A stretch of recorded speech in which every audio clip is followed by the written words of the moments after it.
tonight we want to explore everything to do with time, all kinds of time issues.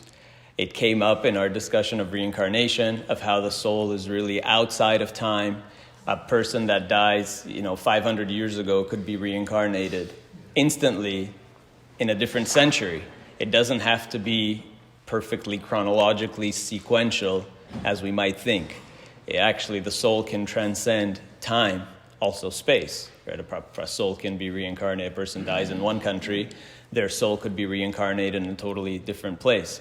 So the soul transcends time and space. So we want to really talk about all kinds of issues of time.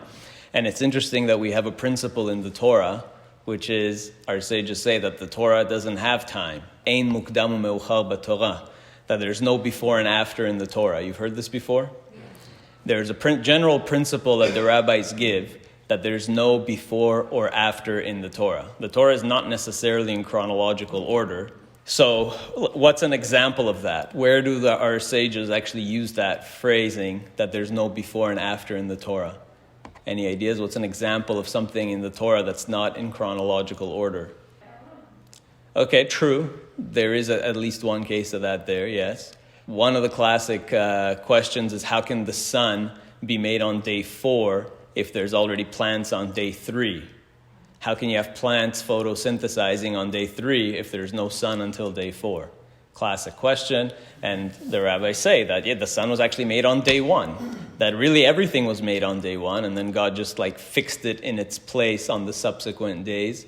But the sun really already existed from the first day.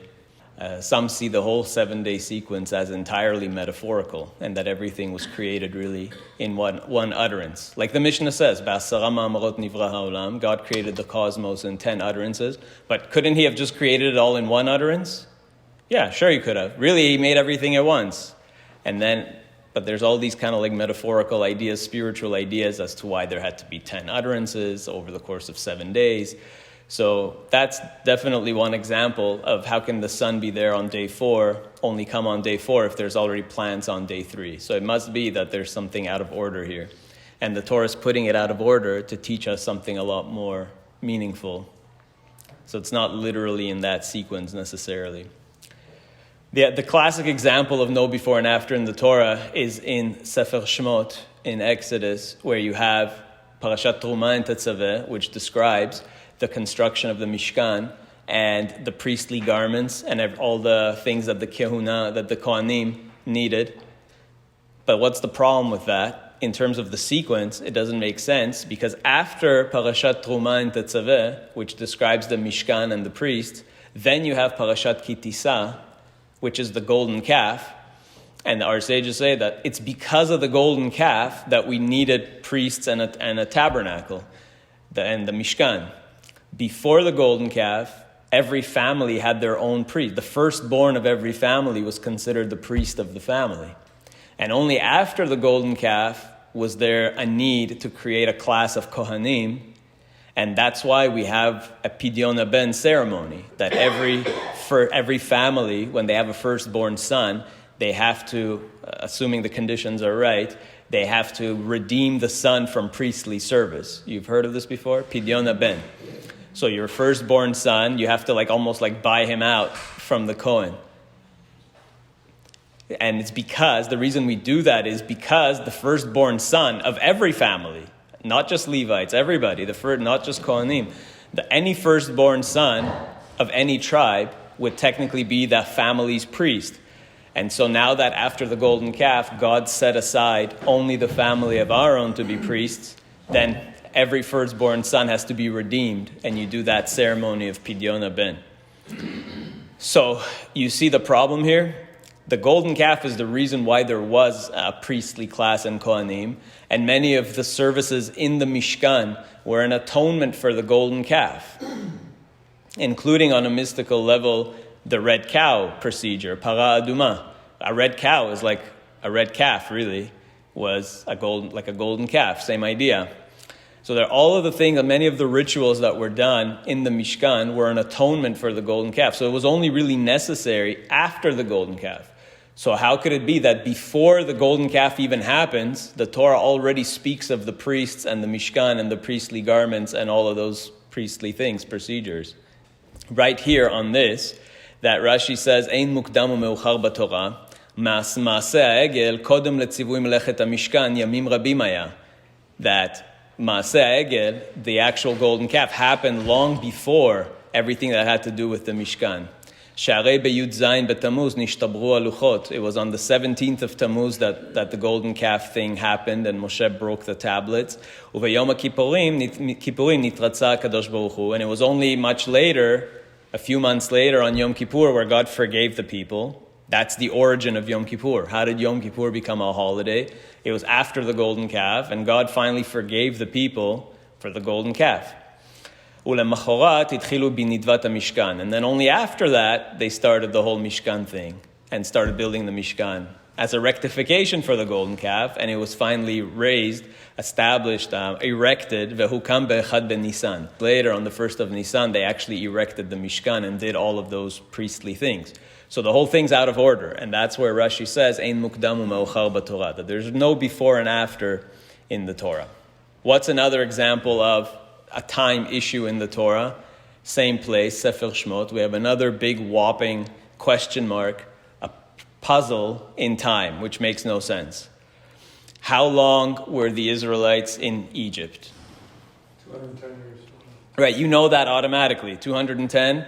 It's very simple. We all know that the Israelites were in Egypt for a total of 210 years. But does the Torah say that anywhere? 400.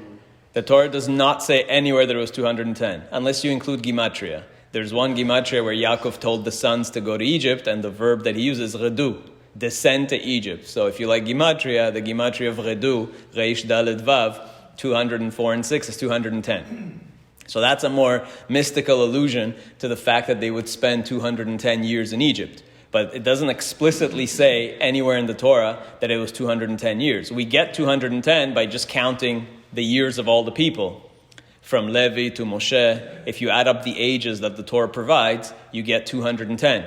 But the Torah never says 210. What does the Torah say? 400? Even more. U'moshav bnei Yisrael asher yashu b'Mitzrayim 30 shana ve'arba shana. 430 years. What do you mean 430? The Pshat, explicit verse in the Torah, is 430 years. But when you actually add up the years, it's 210. What's going on?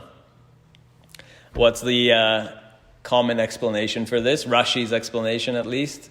Who remembers? From when Yaakov, it starts before 10. Right, so we say that it was 400 years since the birth of Yitzchak. From the time Yitzchak was born, it was 400 years. And the 430, where did the 30 come in? When God made the first covenant, Brit Bein Abtarim, with Abraham, 30 years before that, that's when God said that your your descendants will be slaves in a foreign land. So the time when God actually told Abraham, gave him the prophecy that your descendants will be slaves in a foreign land, was 30 years earlier. Which means Abraham was 70 at that time. Now, what's the problem with that? It's before Lech Lecha, because Parashat Lech Lecha, which begins the story of Abraham, says that Abraham was 75. So the whole story of Abraham in the Torah really only starts when he's 75. And the Brit Bein Abtarim is presumably sometime later than that, some years later. And yet, Rashi's explanation, the classic kind of like rabbinic explanation, is that 430 is from that point where he got the prophecy. It doesn't seem to make sense. It's a very perplexing time puzzle. And funny enough, this was one of the things, you remember the Septuagint? We've talked about it many times. When King Ptolemy, Talmai, forced 72 rabbis to translate the Torah into Greek, and they all miraculously translated the exact same way and made the same handful of changes. So in Masechet Megillah, it actually says this was one of the things that the rabbis changed to make sure that the Torah makes sense. What did they change it to? Masechet Megillah actually gives you what they made the new verse. U'moshav bnei Yisrael asher yashu b'Mitzrayim u'vishar ha'artzot 400 shana. So the rabbis changed two things here. They added the words u'vishar artzot and in other lands, because we count the 400-year period starting with the birth of Yitzchak in Israel. And then Yaakov, who lived in Haran, and then Egypt. So in all these lands, it was 400. And they removed 30. They made it 400 years. Just to simplify it so that, the total number of years from the birth of Yitzchak to the Exodus was 400. So this is one of the things that the rabbis deliberately changed in the Septuagint, funny enough. Perplexing? There is a way to solve this. I've spoken about this before. I asked many rabbis of this question about the 400 years, the 430 years, going back 70, and it stumps everybody. It absolutely stumps everybody. And Rav Yitzchak Ginsburg gave me the best answer. The only one that gave me really any kind of coherent answer. I mean, obviously there's Rashi, but it doesn't really fit. So Rav Ginsburg basically said that if you continue reading the Torah, it says that after 430 years came out of Egypt as when the verse continues, it says they came out of Egypt, not just all the children of Israel, but also all the tzivot Hashem, all the legions of God.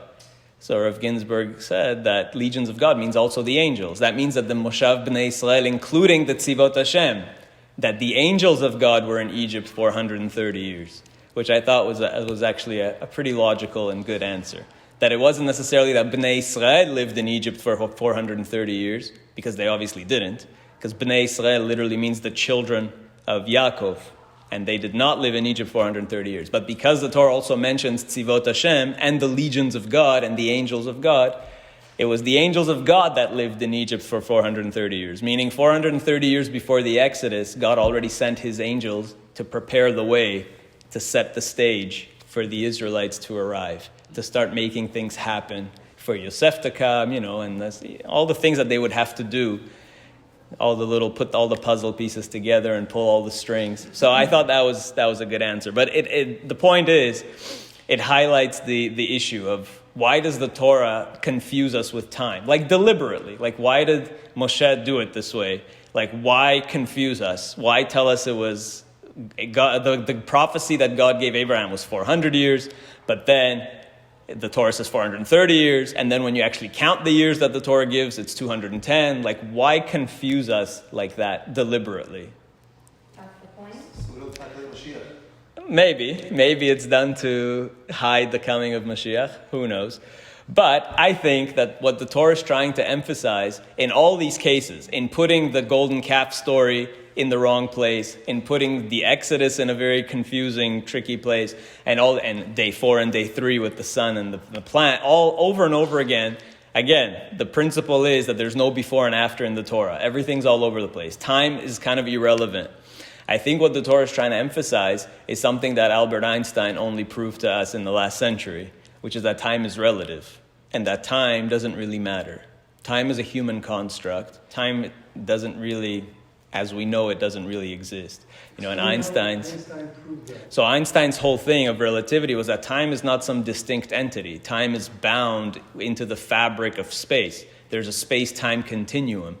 And if you manipulate space, you would manipulate time. If you bend space, you bend time. Gravity can warp time. Gravity doesn't just warp space, it warps time. But why is it governed by time? Where is So let's see. Where's the proof of that? Light, the fastest thing in the universe as far as we can tell, is light. Photons themselves, time stops for a photon. It's almost like photons are outside of time. And the closer you get, if you accelerate something closer and closer to the speed of light, time will actually be slower and slower. It's called time dilation. The faster you are going, approaching the speed of light, the slower time will feel for you. And it's all relative. I heard that you said, but I didn't know it was proven. No, it's 100% a scientific fact. You can take a very precise atomic clock and put one on the International Space Station and put one on Earth and start them at the exact same time, and the one on the ISS runs a little bit slower because the ISS is moving so fast around the planet. Also, satellites that are out very far away, satellites in Earth's orbit, they have to actually be accounted for time dilation because their time will actually slowly fall behind ours because time will be slower for those satellites. So this is a scientific fact. So I've mentioned this before. If you've seen the film Interstellar, which is like my favorite movie, fun fact, the only movie that ever made me cry. I'm not somebody that cries often. But that's the only movie that made me cry. Before I had a daughter, it didn't make me cry. But once I had a daughter, it always makes me cry every time. Right? Because it's basically the father-daughter story. It's so powerful. So, and the idea is that this person goes off, Matthew McConaughey's character goes off to space to save the world and is moving by various things that have huge gravitational pulls, a black hole, certain planets that he goes on. And so time for him and for his daughter is actually very different. And so, spoiler alert, he ends up, aging much slower, and his daughter ends up being older than he is, So, and that movie was described as being one of the most scientifically accurate films ever made. And they even had a physicist on the production team. So, a fascinating movie. It's a clean movie, so you don't have to worry. You can watch it.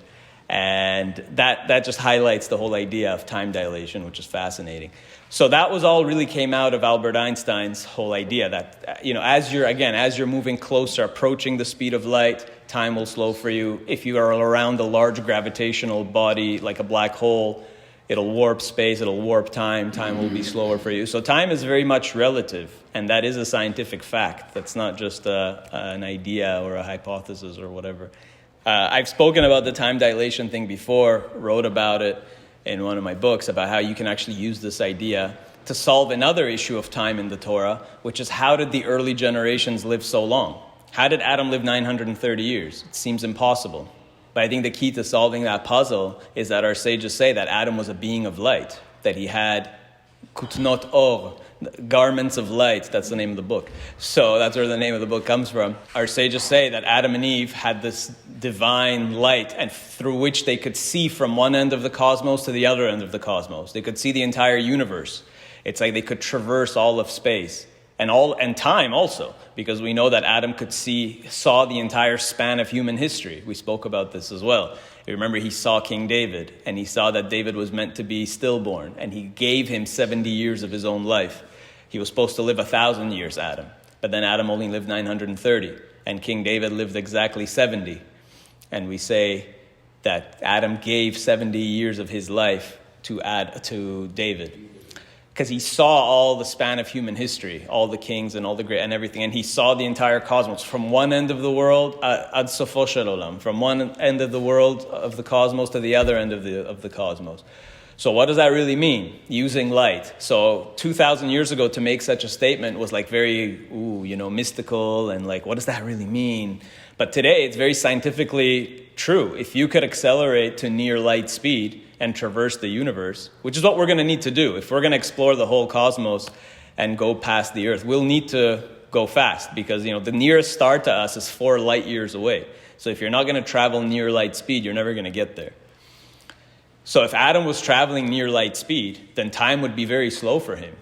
And there's actually a formula called the Lorentz transformation where you can calculate time dilations. It's not hard to use, and I played around with it.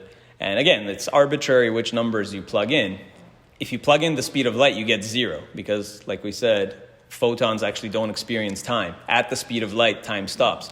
But if you plug in something very near light speed, you see the dilation effect. So when I plugged in a number near light speed for Adam and Eve, his 930 years became just 80 years, which is a normal human lifespan.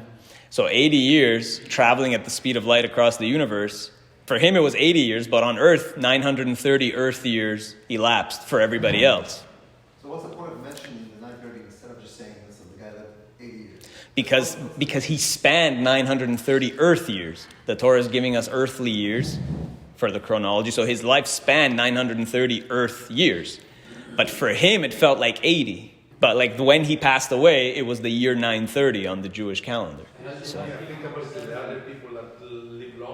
So that's the thing. There's 2 explanations for the long lives. Some hold that everybody back then lived long. But actually, there's a whole other tradition that says, no, only those people that the Torah mentions lived so long, and everybody else lived a normal lifespan of whatever, 70, 80 years. Only those people that the Torah mentions, that's why the Torah mentions them. They were distinct because they were such great people that they were privy to this, they had access to this light technology. So Adam, Methuselah, all these Hanoch, Metushelach, those were such great people that they had this light traveling, whatever ability, they were the only ones that lived long. There is such a tradition. Everybody else lived normal lifespans.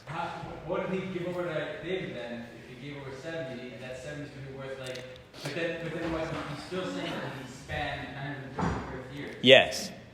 I think he could still give him part of that lifespan. Like he could have spanned 1,000, but he gave up 70 of those. You know what I mean? His life should have spanned 1,000 Earth years, but he gave up 70 of them. I think it still works. But what I'm not understanding is that you're saying he lived 970 Earth. 930. No, he lived, let's say, 80 years. Yeah. Like for him, it felt like 80 years. But on Earth, 930 years passed. Where was he if not? He goes back. He was wherever he was, traversing the universe, right? Again, Chazal is saying that he saw the whole cosmos. He went all over. He saw from one end of the cosmos to the other. So the hypothesis is, it's just my idea. It's my speculation. I didn't see this in any book. This is just strictly my speculation. Now I understand if I think about the movie, then I understand what you're saying. Right. So it would be just like that. So if we posit that Adam had the ability, Adam and Eve or whoever and the other people, Hanoch. We know that Hanoch went up to space. I mean, it says that he went to walk with God, and we spoke about the book of Enoch before in Jubilees that says that Hanoch went up into travel through the heavenly world. So we know this was happening. That's not my invention. I didn't make that up. It says clearly that Hanoch went to walk with God and went up to heavenly worlds, and we quoted those things and what he saw there and when we spoke about the book of Jubilees and the book of Enoch. So we know that happened. We know that they did go extraterrestrial to other worlds. And if that's the case, that would explain, we could assume that they traveled at near light speed. They must have had the divine chariot, the Merkava. The Zohar actually speaks about how fast the angels travel. And it says something really incredible, whatever it is, thousands of parasangs of parsas per second, which is incredible. So we do have these traditions that speak of angels, angelic beings, divine chariots traveling thousands of parsas per second. If you integrate all these sources, the sources that say that angels can travel extremely fast from one end of the world to the other, and you connect that to the fact that we know certain beings like Hanoch and Eliyahu went up into the heavens and on a divine chariot and journeyed through the worlds and whatever. And the fact that the sages say that people like Adam had this light technology and used this divine light to traverse the cosmos. So if you put all that together, it's not so far-fetched to suggest that this is what happened, that Adam's 930 years were, his life was really 80 years, but spanned 930 years. Far-fetched, you're actually bringing it down to like a concept that's here. Right. I think it makes sense of all of these things that would otherwise not make so much sense. So. Makes sense. You're not content? Sorry. It's the best I can do. So I think that's another... You want to add something? Certainly. Yeah. It's interesting that in the scientific community, the figure of 6,000 years since the beginning of the universe, there's a high degree of skepticism. Sure, yeah. It is not taken into consideration.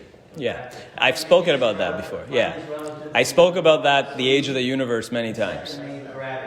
Yes, I spoke about that many times before. There is a video on YouTube already from a class we did about if you put in time dilation and all that, then actually the universe being 13.7 billion years is actually equivalent to being only 6 days. So it actually, if you factor in time dilation, they don't contradict. They can both be literally true. Okay, so the idea is that time is relative. And I think the Torah is trying to emphasize that by giving us all these strange time things that seemingly don't make sense, that seem like boggle the mind, that seem to contradict our notions of time. But I think the idea is to emphasize the relativity of time. And I think also this is why the first mitzvah that God gave the Israelites is what? Rosh Chodesh, right? The first mitzvah that God actually gave before the Israelites even came out of Egypt. God said, "Chodesh hazeh, this month, Nisan, the month of Nisan, will be the first month for you." Right? It's the month of spring, Chodesh Aviv, and it's an amazing thing because God says you have to sanctify the months. The months are lunar. Rosh Chodesh is lunar, and yet God also says that you have to make sure that this month is always in Aviv. It's always at the start of spring. It's the month of spring. which means that it has to be a lunisolar calendar, where you have lunar months, but your years have to stay in sync with the sun. And so that's why the Jewish calendar is so funky, that you can have all kinds of years. You can have a year with 354 days, 355 days, 384 days, 385 days. You can have 13 months, 12 months. There's so many possibilities. Kislev can have an extra day. Adar can have an extra month. Like, it's all over the place. The Jewish calendar is very malleable, and you can adjust it as necessary to fit the conditions around you. And I think, like, why did God do that? God did that deliberately, I think, to reinforce that time is relative. It's a human construct, and we create time. God gave us that power to kind of recreate time and sanctify time. It's an amazing thing, and it's something that not everybody understands. And if you remember the debate between the Essenes and the Pharisees and Sadducees 2,000 years ago, we spoke about this before as well, that the Essenes had their own calendar. The Essenes rejected the classic rabbinic calendar in favor of a strictly solar calendar that had 4 seasons of 91 days, a year of 364 days, exactly 52 weeks. Okay, each season was 13 weeks. That gave you 52 weeks total, 364 days total. Every holiday fell on the exact same day every year. Shavuot was on the 15th of Sivan every year. It was always a Sunday. It was exactly the same over and over and over again. The Essenes believed that the rabbinic calendar is false because it's like, oh, what, man can recreate time? No, there are strict laws of nature, and you just have to follow them. The Essenes didn't get the point. They didn't understand relativity. They didn't get the quantum part of time. They thought that time is a thing. So it took Albert Einstein to prove the Essenes wrong. Fittingly, it took another Jew. The point is that time actually is relative, and it's not a law of nature as we think necessarily, a concrete law of nature that doesn't change. And the rabbinic calendar always understood that we can recreate time. That's the beauty of the Jewish calendar. And it gives us the power to say, oh, I see the new moon, and then the witnesses come to the Sanhedrin proclaims a new month. That now entrains the whole calendar and fixes the whole calendar for everybody. And the Essenes ultimately didn't survive. Their calendar also didn't make sense because it only had 364 days. So how did they match up to a 365 and a quarter day year? They would fall behind a day and a quarter every year. And nobody has been able to solve, I don't know, I've spoken to many people, including experts in this. Nobody has been able to show me how the Essene calendar would have worked in the long term because they keep falling behind a day and a quarter. I don't know. I think maybe they added a week every so often. I mean, they would have had to do something because otherwise their calendar would fall apart. So it doesn't make sense. That's another question, an interesting point in and of itself. Why did God make a year 365 and a quarter days? Why not just 365 days? Why add that 0.24, whatever it is? Even that is just throws us off. Then you need a leap year. You got to add a day in February. But then you don't always add a day. Every so often you skip a day. You don't always add, this whole thing? So you add an extra day in February every 4 years, but then you skip one every 100 years, but then you don't skip one every 400 years. It's because it's really complicated. Because you have to stay in sync with the sun, and it's not so precise. So it's very interesting that God made it in such a way that gives us humans the power to play a role in the construction of the calendar. It's not a set, concrete thing, amazing. So, and that it reminds of the famous story in the Masechet Rosh Hashanah with Rabbi Yoshua and Rabbi Gamliel. I don't want to go through the whole thing, but you remember the story where they each held that Rosh Chodesh was different. Rabbi Yoshua believed that Rosh Chodesh was a particular day. Rabbi Gamliel said, no, it's this day. And Rabbi Gamliel told Rabbi Yoshua to come to him with his wallet and his staff on the day that he believed to be Yom Kippur. Meaning Rabbi Yoshua said Yom Kippur should be this day. Rabbi Gamliel said it should be this day.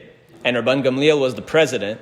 So he ordered Rabbi Yoshua to appear before him with his wallet and his staff, which would be breaking the day, right? That would be transgressing what he believed to be Yom Kippur.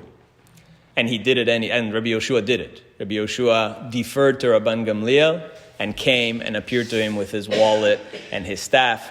And Amad Rabban Gamliel, the president stood before him, unshako al rosho, and gave him a kiss on his head. Amar lo bo b'shalom rabbi v'talmidi. You are my rabbi and my student. You're my rabbi b'chokhmah, because you're even wiser than me, and talmidi shekibalta et dvarai. Like, you're my disciple because you accepted my decree as president, but you're also, clearly you just showed that you're even wiser than me for the sake of peace and for the sake of the community, you actually deferred to the president.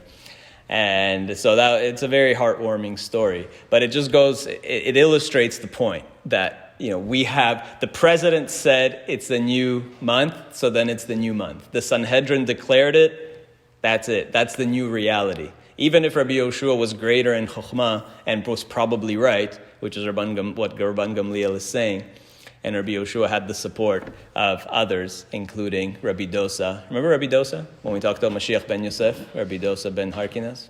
That's the same Rabbi Dosa that said Mashiach ben Yosef's going to... Anyway, so the same Rabbi Dosa is here supporting Rabbi Yoshua, and yet, everybody went with what the Sanhedrin under Rabban Gamliel declared. So it again emphasizes the point. What the Gemara is trying to teach is that time is relative, and God gave us that ability, the power to play a role in the construction of time. We also shouldn't feel like we are bound by time and constrained by time and imprisoned by time. We should feel that we transcend time. We should be bigger than that, and that we play a role in actually affecting time ourselves. Just like we said, souls are not bound by time, angels are not bound by time, and our bodies seem to be bound by this physical dimension and time, but really our souls are much greater than that. That's why when we spoke about reincarnation, a soul can go from one era to another era, and our souls really spanned all of humanity. That's how we finished last time, by saying that Adam's soul fractured into smaller and smaller sparks, nitzotzot, and at the end of days, all the nitzotzot that were contained within Adam lived simultaneously. So it's like we've all been alive throughout history. So we are here right now in this particular iteration, but we've lived through it all. Like, I don't know if sometimes I think about this sometimes. Like, why am I lucky to live in a generation that has plumbing, running water, sanitation, lights, electricity, and then somebody 1,000 years ago didn't have that? Even my parents growing up didn't have plumbing and toilets. They had to go in an outhouse, Why do I have that luxury and people 1,000 years ago didn't? What merit do I have to have this luxury? It's a thought that you have, but it's universal. Everybody around you is in the same reality. So I think... Almost. Because you already dealt with it 1,000 years ago. Right. I think I also lived that. I also had a reality where in a past life, I dealt with no plumbing and no sanitation and no medication. We've all lived that as well. So it's like we're all part of this cosmic journey of thousands of years, and we've all experienced the range of human emotions and, whatever, experiences and events. And this idea of our souls being unbounded by time, we know that God is not bound by time. That's what God's name means. The ineffable name that we say Hashem is Yud Hey Vav Hey, which is really just a conjunction of Haya, Hoveh, Ihyeh, that was, is, and will be. The Zohar says this, that the name of God is really just the verb lihiyot, to be, and it's conjugated in the past, present, and future. Haya, Hoveh, Ihyeh. And when you put them together, you get Hashem's name. And we typically don't pronounce the name, although in ancient times they did. In the temple they did, the Kohanim did. But we typically don't, because there's this power to the name that it contains almost like all of infinity in it. It's unbounded by time and space. So it's almost like, how could you even say the name? How can a physical being pronounce this infinite? It carries such infinite meaning, such transcendent meaning, that it's almost like it's inappropriate to bring it down into a word and to pronounce the word. So God transcends time. And what does that really mean? That means that God imbues all time. We say that really, it's not that God knows the past, present, and future. That's not it at all. God is the past, present, and future. That's what Ayahoveh Ihyeh means. When Moshe asked God, what are you? He said, Ehyeh asher ehyeh, right? Like, I will be what I will be. I am I am what I am. I will be what I will be. I am everything, all in all places. God is called Makom. That's the name of God in various places, right? That Yaakov ifgaba Makom. Makom means place, that God is place. God is all place. It's a beautiful thing that if you take Hashem, did I mention this before? You take Hashem and you square it. When we talk about space, it means we're talking about squared area. Area is a squared unit, square feet, square meters. So when we calculate area, it's length times width. You square it, yeah? Units of measurement for area are squared. So if you take Hashem's name, the value of Hashem is 26. But if you square each letter, Yud squared is 100, 10 squared. Hey squared is 25. Vav squared is 36. Hey squared is 25. What's the total? 186, which is Gematria Makom. So the value of God's name Makom, which means God in all place, in all space, in squared units, if you actually square God's name, you get Makom, you get 186. It's an amazing thing. So you find such thing. All the names of God are there to teach you something. Right? El Shaddai teaches you something else. Shaddai is 3.14. It's 314. It's pi. It's all about cycles. And we say that El Shaddai is the God that's all associated with cycles and blessings and all kinds of things. It's an amazing, amazing thing. So every name of God is there to teach you something. God is transcendent. God is infinite. God inhabits all space and also all time. So it's not that God knows the future. God is the future. So that question, that free will question, how can I have free will if God knows what I'm going to do? God doesn't know what you're going to do. God is there right now as you're doing it. And God was there when you did something else. God is in past, present, and future.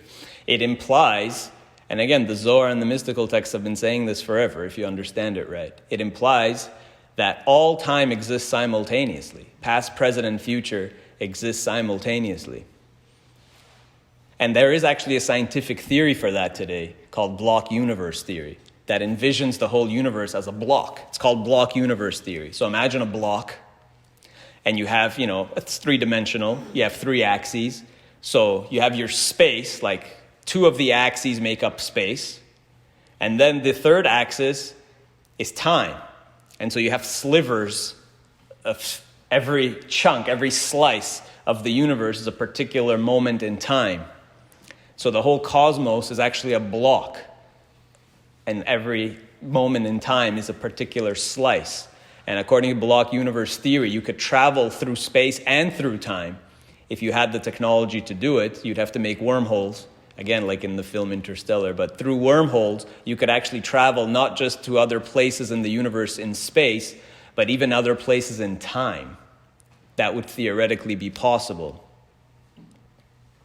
That's block universe theory. It's one of the theories that actually allows for time travel, and it's supported by certain scientific pieces of evidence. An amazing theory, but it's really just highlighting what mystical texts have been saying for a long time, that all time is happening simultaneously, past, present, and future. So when we said last time, the Arizal, when did Naval reincarnate as a stone? Was he a stone after he was Naval, before he was Naval? The reality is that it doesn't matter. There's no before and after in the Torah. There's no before and after in the cosmos. All time is really happening simultaneously.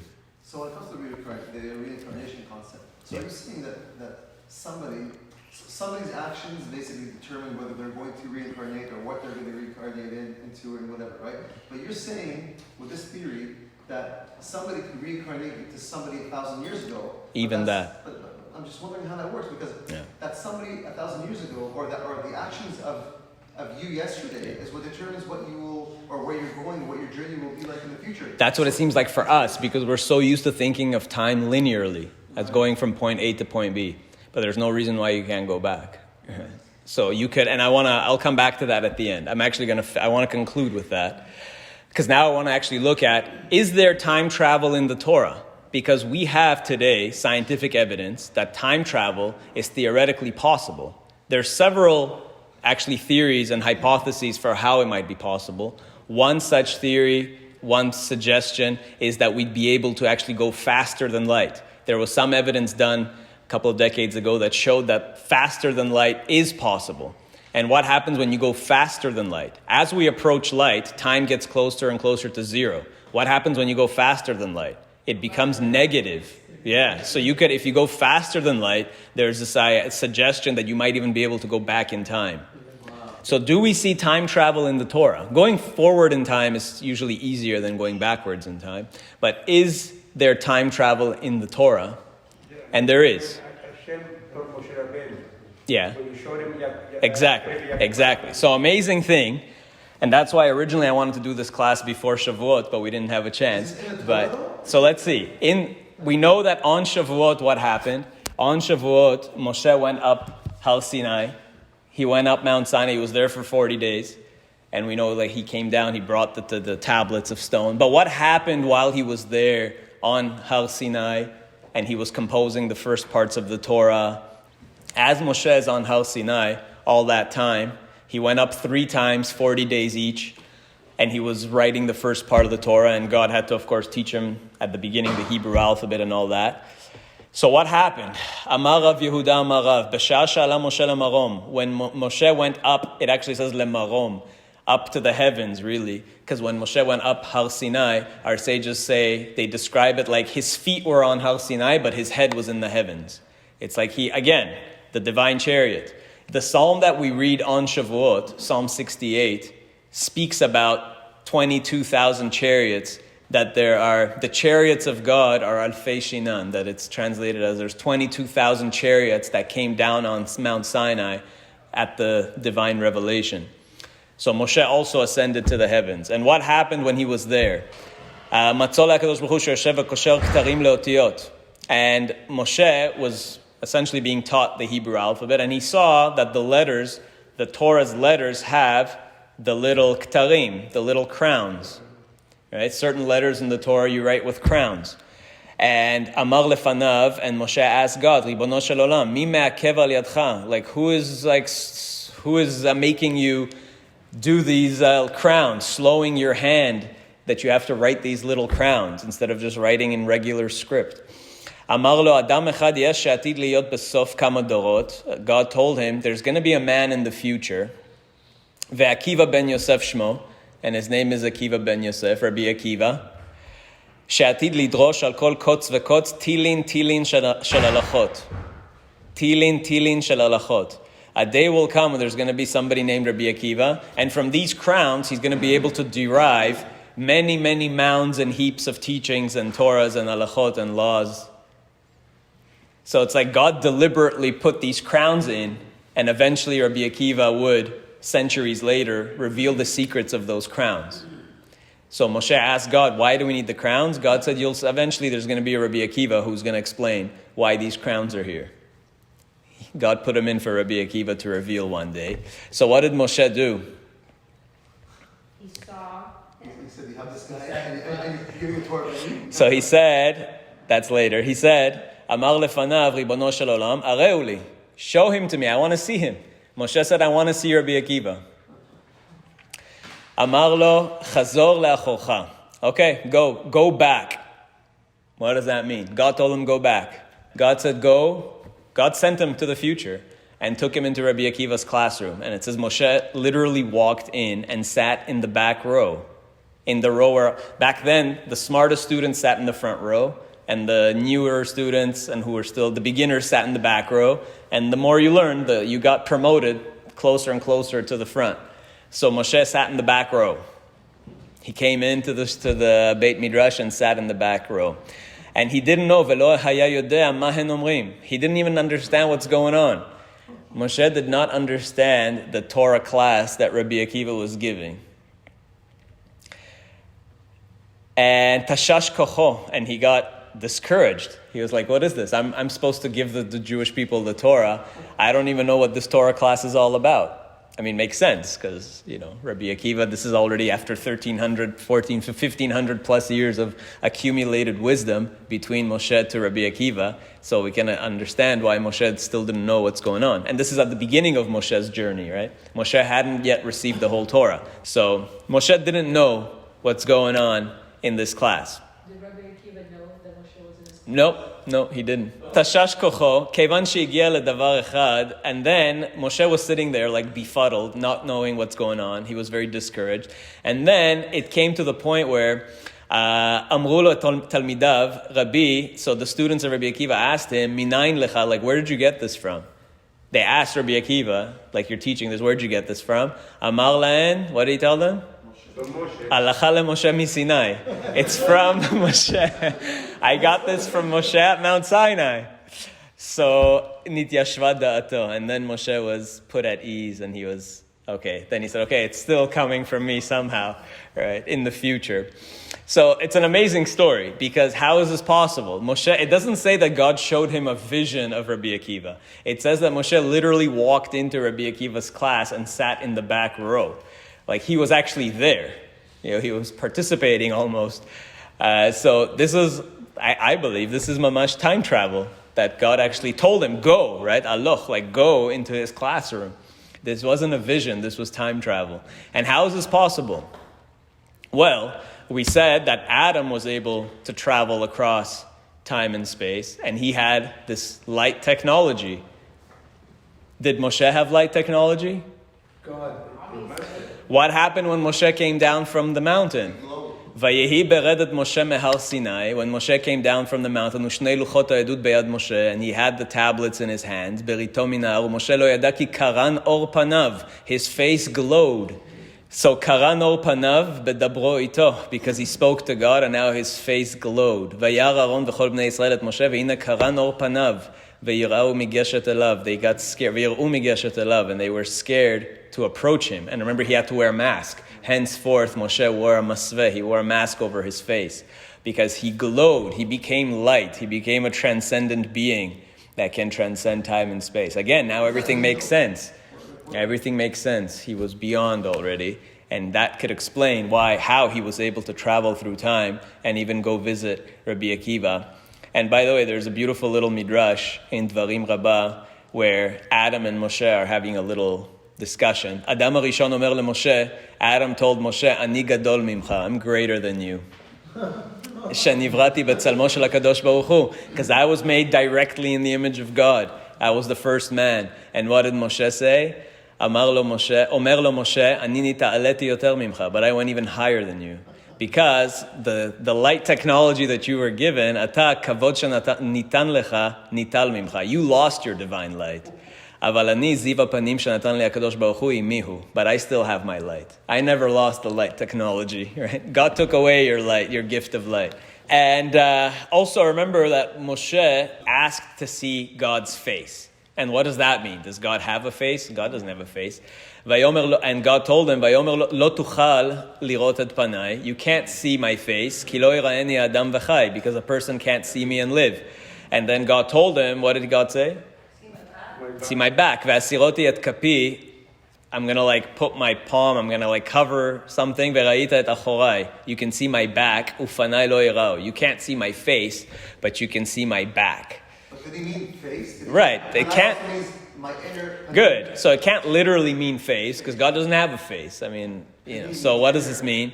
The Midrash says, Midrash Tanchuma, Vayomer lo tuchal lirot et panai. What does that mean? Bikesh Moshe le'amod al matan scharan shel mitzvot. Moshe wanted to see the rewards of the righteous, the rewards for the mitzvah, and why the wicked prosper. Amar lo HaKadosh Baruch Hu, lo tuchal lirot et panai. You can't see my face. What this really means is that you're not going to be able to see why it is that the wicked people prosper and so on. Shene'emar u'meshalem lesone'av el panav. I pay the wicked to their face. So the Midrash is making a connection between face. What does that mean? Face, face. It's talking about this. Amar lo HaKadosh Baruch Hu ve'asiroti et kapi be'olam hazeh ani mareh lecha matan sachran shel yiraim ule'olam haba ani mareh atov shehu tzafun lahem. What this means, the Midrash is saying, what this means is that I'm going to show you in this world, I'll show you the rewards of the God-fearing, but I'm not going to show you what's going to happen in the future quite yet. So it's almost like the Midrash is basically saying that Moshe wanted to see, Panai means Moshe wanted to see the future as well, like the ultimate future. Not just Rabbi Akiva and not just what's going to happen in this world, but Olam Haba. Moshe wanted to see the ultimate future. And God says, no, I'm not going to go that far. I'm going to show you some of it. I'm going to show you the history. I'm going to show you the how the past weaves together. I'm going to show you what's going to happen in this world. Matan scharan shel yiraim in this ba'olam hazeh, but not le'olam haba. Like I'm going to show you this world. So God only gave Moshe civilization as we know it, but did not show him Olam Haba. But So in even another that. class, you say Olam Haba is here. Right, It but didn't he didn't show him that reality, yes. He didn't show him the reality of Olam Haba. He only took him So it's limited up to. transcendence. That's right. That's what God gave him access to. He did not let him see the post-Messianic age. Only what happened before Mashiach comes, interestingly enough. So, the last bit of time travel, and we're done. I think there are other examples. I've written about it before. I can link to the article for those who want it about Eliyahu also. There are instances of Eliyahu seemingly traveling through time. But we'll leave that for another time. The last bit of time travel that I want to talk about, which I think is really the most powerful conclusion from all this, there is one form of time travel that we don't think about as time travel, but our sages speak about this all over the place. And this is the time travel of doing Teshuvah. Teshuvah is time travel. Because what do the sages say? When you do Teshuvah, when you repent, what does that mean that you repented? The way that Chazal describe it is, a person sinned, and then they repented wholeheartedly. And the way the sages describe it is, it's not that, like that sin just no longer counts. It's like that sin never actually even happened. That's how Chazal describe it. That when a person repents wholeheartedly, it's not just that it's been covered up. It's that it's almost like you went back in time and you didn't make that sin. It's like you didn't make that mistake. It's like it never happened. Teshuvah is like it never happened. And remember, the word teshuvah, what does it actually mean? Teshuvah literally means to return. Literally, the direct translation of teshuvah is return. So when a person repents, it's not really repentance, it's return. It's like you return to that moment when you sinned, and it's like you had another chance to do it, and you didn't do it. So really, it's a form of time travel. We don't even realize it. It's like our soul went back to that moment and didn't do that sin. And it's a completely clean slate as if it never happened. So it's a really powerful idea when you think about doing teshuvah. It's almost like a form of time travel for the soul. That the soul goes back in time and relives that experience and doesn't sin. So I think even teshuvah has a sense of going back in time as a form of time travel. And so it's a good thing it's a good notion to end with, because now is the time to do teshuvah. We are in Ikvot HaMashiach. We're in this Messianic age.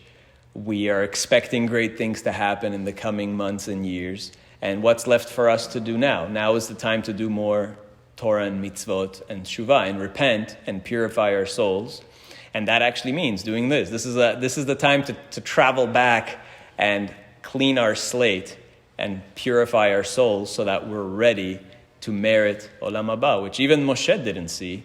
But we are all about to enter that phase where we will see Olam Haba, and then everything will be clear. We will finally come to this Olam HaEmet, the world of truth, and we'll understand why certain things happened, why catastrophes happened, why certain wicked people prospered, why certain righteous people suffered. Then everything will finally be clear for all of us. And then we'll see how time, this whole fake construct of time, we'll see how it was just such a silly little thing. And we'll see all of time. We'll see the whole cosmos, past, present, and future at once. We'll see how everything was woven together. And that'll be actually part of the reward of Olam Haba, of seeing everything crystal clear, every moment of time, like block universe theory, all happening simultaneously. We'll finally have the ultimate truth. So we'll end with that. Thank you.